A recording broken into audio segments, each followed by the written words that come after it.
This is Nailing the Apex post-qualifying. I'm taping this at 4:12 a.m. It's Tim Hauraney, and the gaps are getting tighter at the top in Formula One. What an incredible qualifying. Max Verstappen somehow bags pole position with a lap record of 126.983.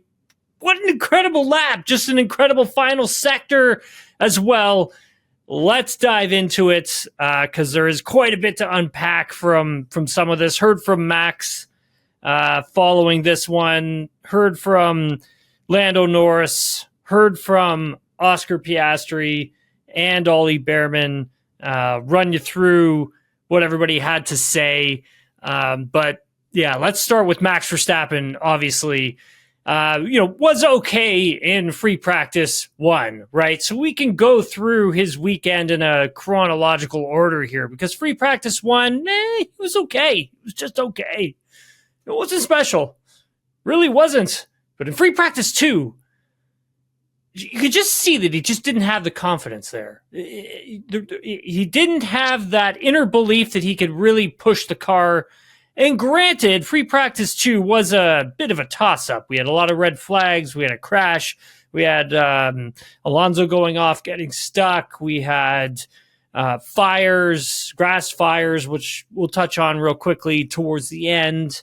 But yeah, just didn't have enough confidence and enough time to really set a representative lap time. And even in FP3, again, just trying to really figure it out, just kind of dialing this car in. But he built his way into that final push lap. You have to remember that Suzuka is a very daunting racetrack. It is fast. The corners are incredibly fast. The track is unforgiving, and just the tiniest of little mistakes, and this track can really punish you, okay? It's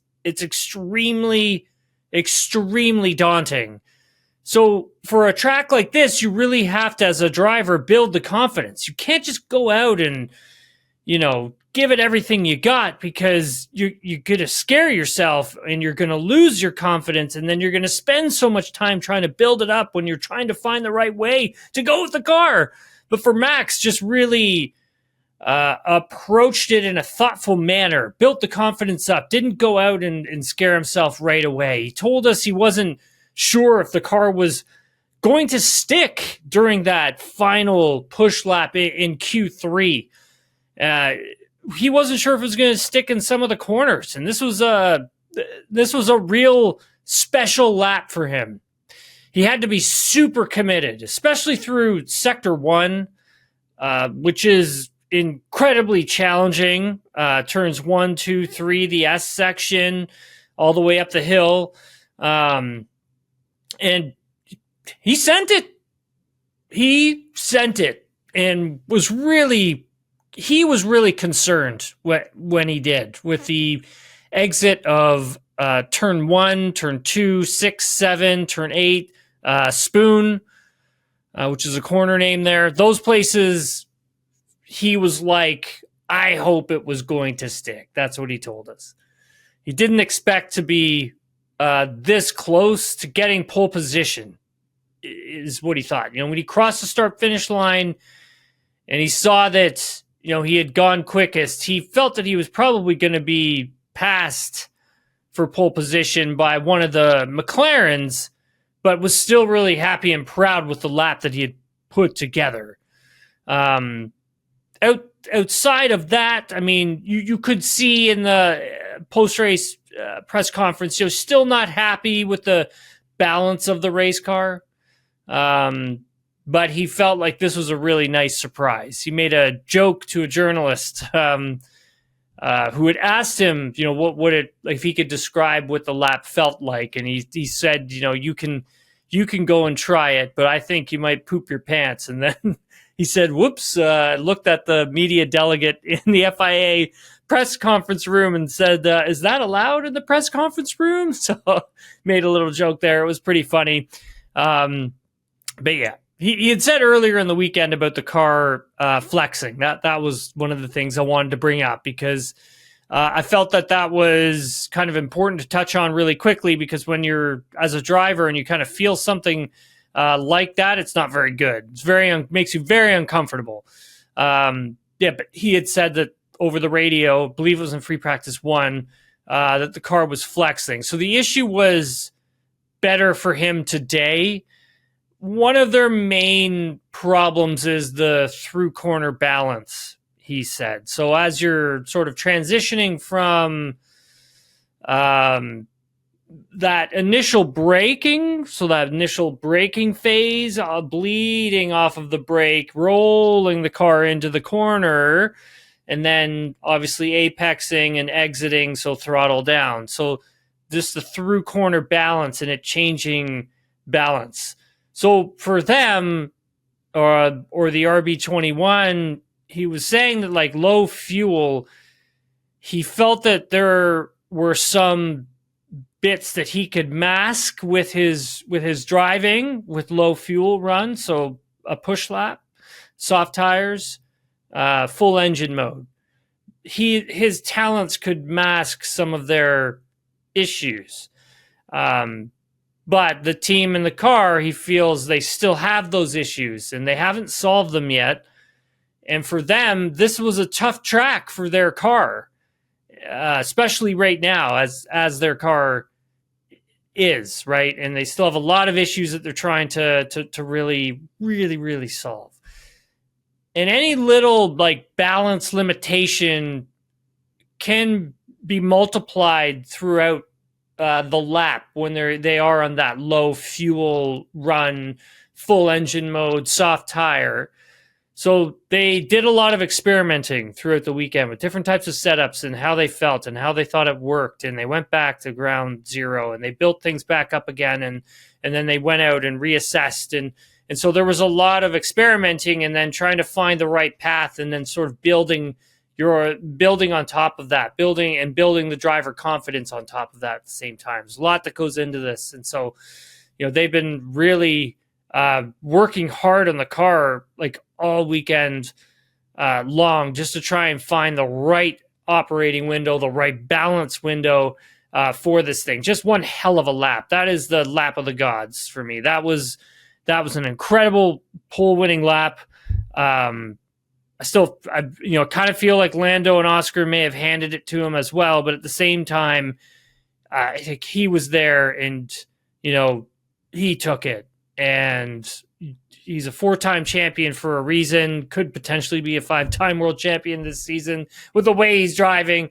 Remarkable. Lando Norris, P2, 126.995. Admitted he made a couple little mistakes, dumped a wheel at one point in the lap. That obviously will cost you when you're making mistakes like that. It's just the fact that the season is so close, and any tiny little mistake that you're making, you're just leaving yourself open to losing pole positions or even being bounced out of the top 3, top 5. That's how close these lap times really are this season and how close Formula One is. And it's only going to get closer as this season progresses. But Lando was happy with his lap. He tried to push a lot in Q3, run 1, but like I had said, that didn't really work out the way he went on, the way he wanted it to. He went off, obviously.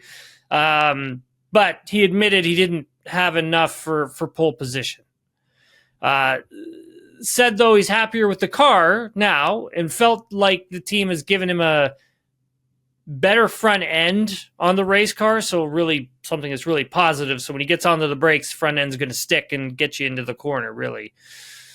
And this is something balance-wise that they've really been struggling with this season, right? So far, obviously we're only 2 races in, about to be 3, but there's that balance window that they are trying to correct and figure out on this McLaren, because it's a little tricky.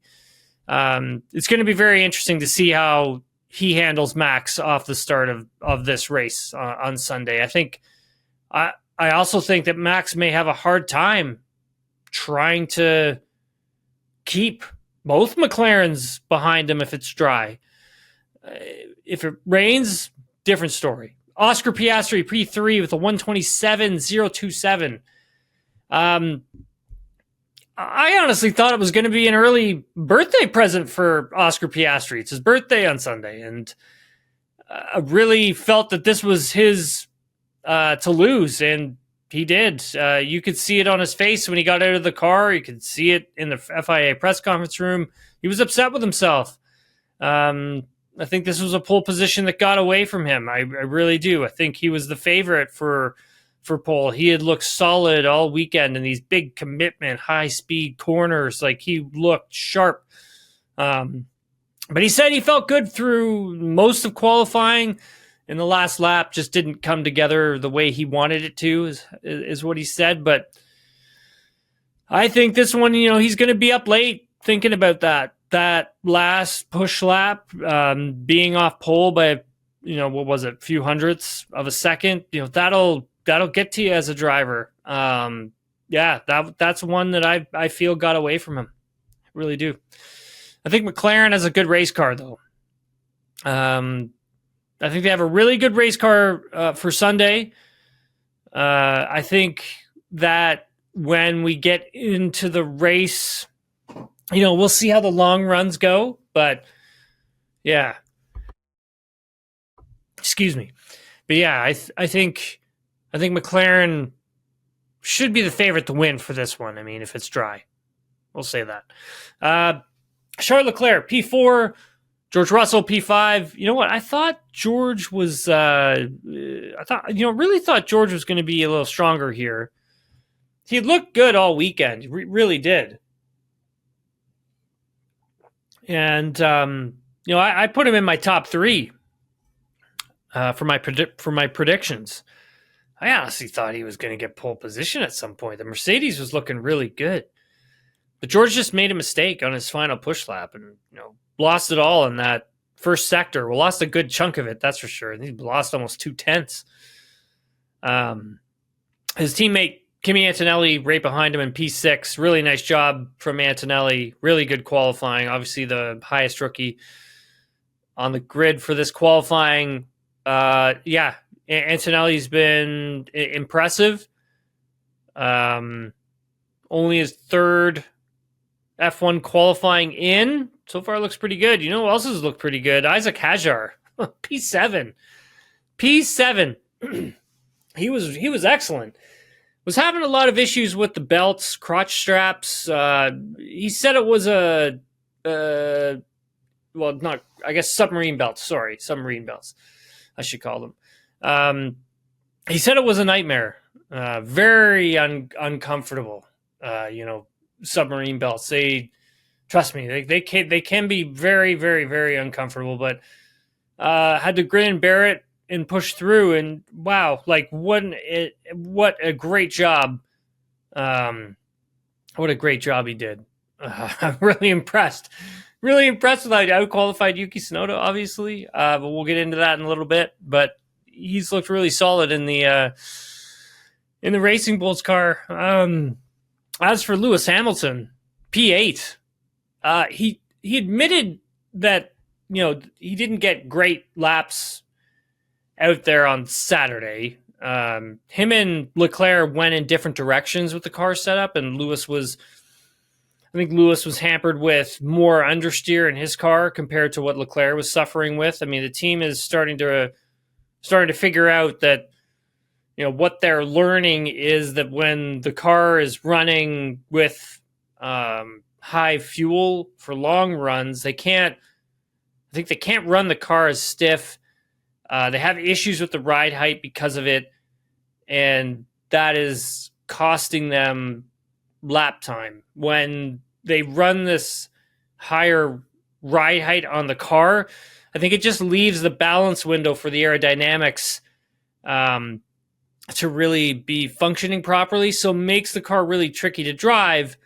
And obviously that costs you confidence, and sometimes your driving style just can't mask those things because it's just inherent to what they've built into this car. So as we start to move along, they may have an update for it when we get to Bahrain, maybe Saudi Arabia. We'll see. But yeah, so far not so good for Ferrari. I think he's hoping for rain on Sunday. Lewis is. I think a lot of them are, to be honest with you. Alex Albon P9, Oliver Behrman P10. I got to talk about Behrman. I mean, Albon was fantastic as well, but I got to talk about Behrman. So first time a Haas car was inside the top 10 since 2019. So he thinks that he can keep it in the points for tomorrow. You have to remember here that Haas brought an update to this car. It was a new floor that they had brought in. And they were experimenting between the two cars. And Ocon was running an older floor, then he ran a new floor. And I haven't found out yet if he's stuck with the new floor for quali yet. But Behrman, he just grabbed the bull by the horns and really wrung the car's neck on Saturday in qualifying. He feels he can keep the car in the points for tomorrow. They really struggled on the soft tire. And I think that, well, I don't think I know, but when they go onto the medium and they go onto the hard tire, they seem to be able to manage that a lot better than when the car is running on the softer compound. So to put the car into Q3 on a set of soft tires is impressive. But that's going to give him a lot of confidence in the race tomorrow, because obviously he's going to be switching between soft and or hard tire. So that will help him have the confidence to know that he can hang on to points and fight for a points-paying position at the end of this one. Q2, coming into this one, my thoughts were, could Yuki Tsunoda get into Q3? That was basically my thought process. Like, where was he going to end up? Well, he was out at the end of Q2. Liam Lawson out-qualified him. Again, this is a difficult car to drive, and we're starting to see that. And I think that Yuki wasn't that far off. Yes, he didn't get out of Q2, but I mean, like, Lawson was over a second off of Max Verstappen when Lawson was driving that Red Bull, where Yuki isn't as far off of Max, like half a tenth, I think it was, or 0.6, I think I calculated. So it's not much. Well, I mean, it's a lot, but I mean, the fact is that he can make up that ground. And I think the team is actually pretty confident that he can do that.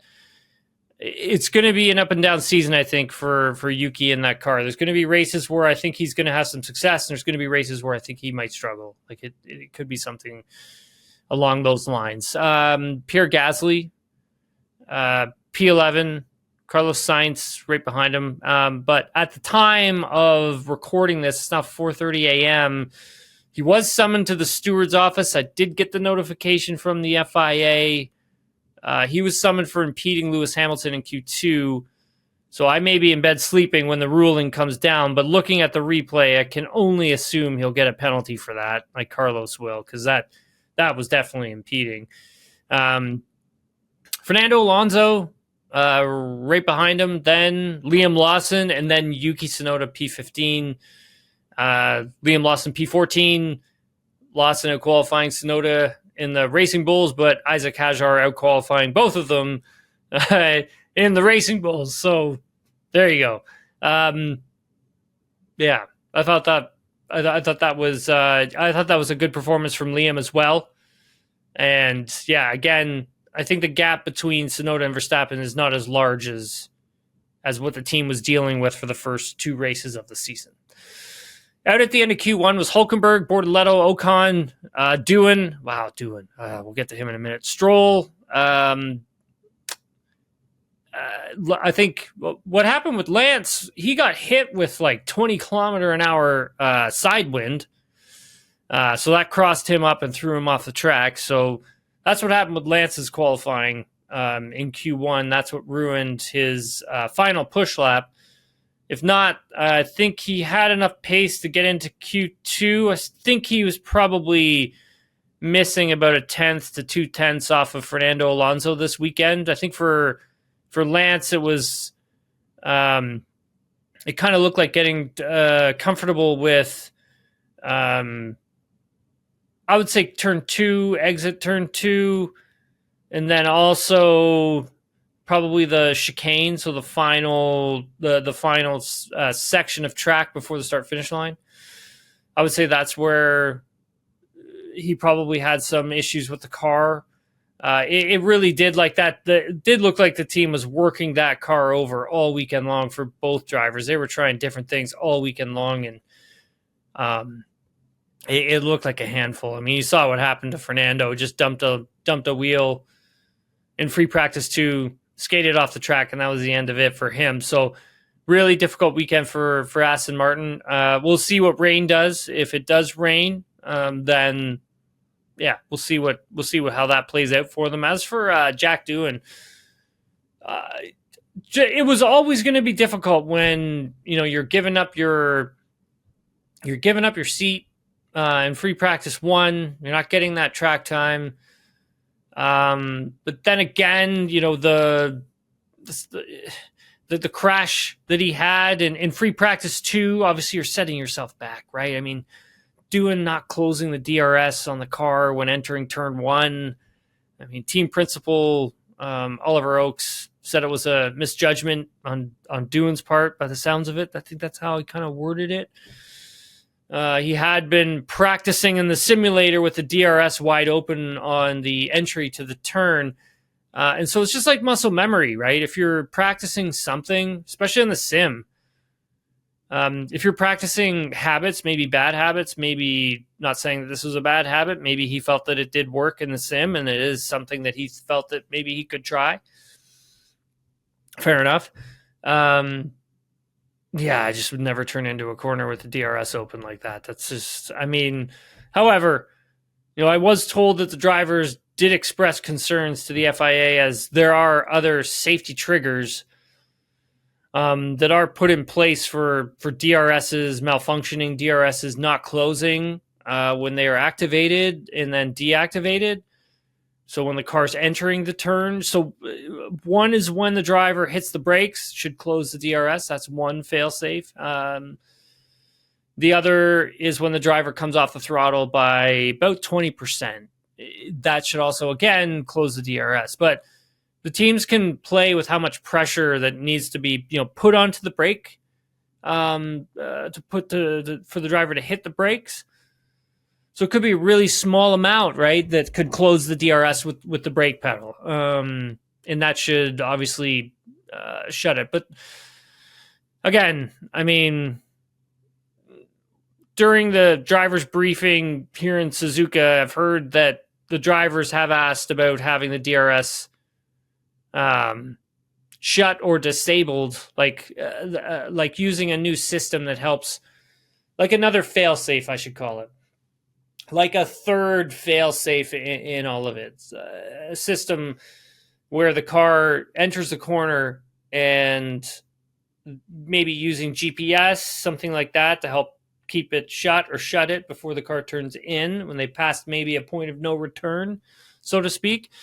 So they are having discussions about all this, which is good and productive, because that was a really big crash for Jack. I'm happy to see he wasn't injured and he walked away okay.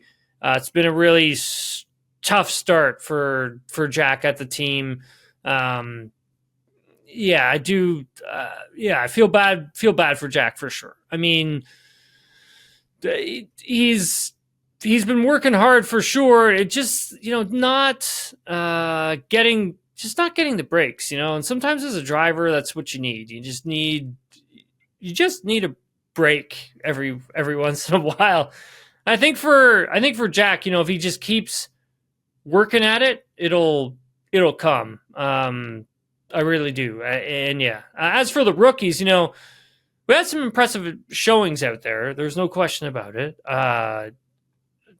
Just to go through the list real quick.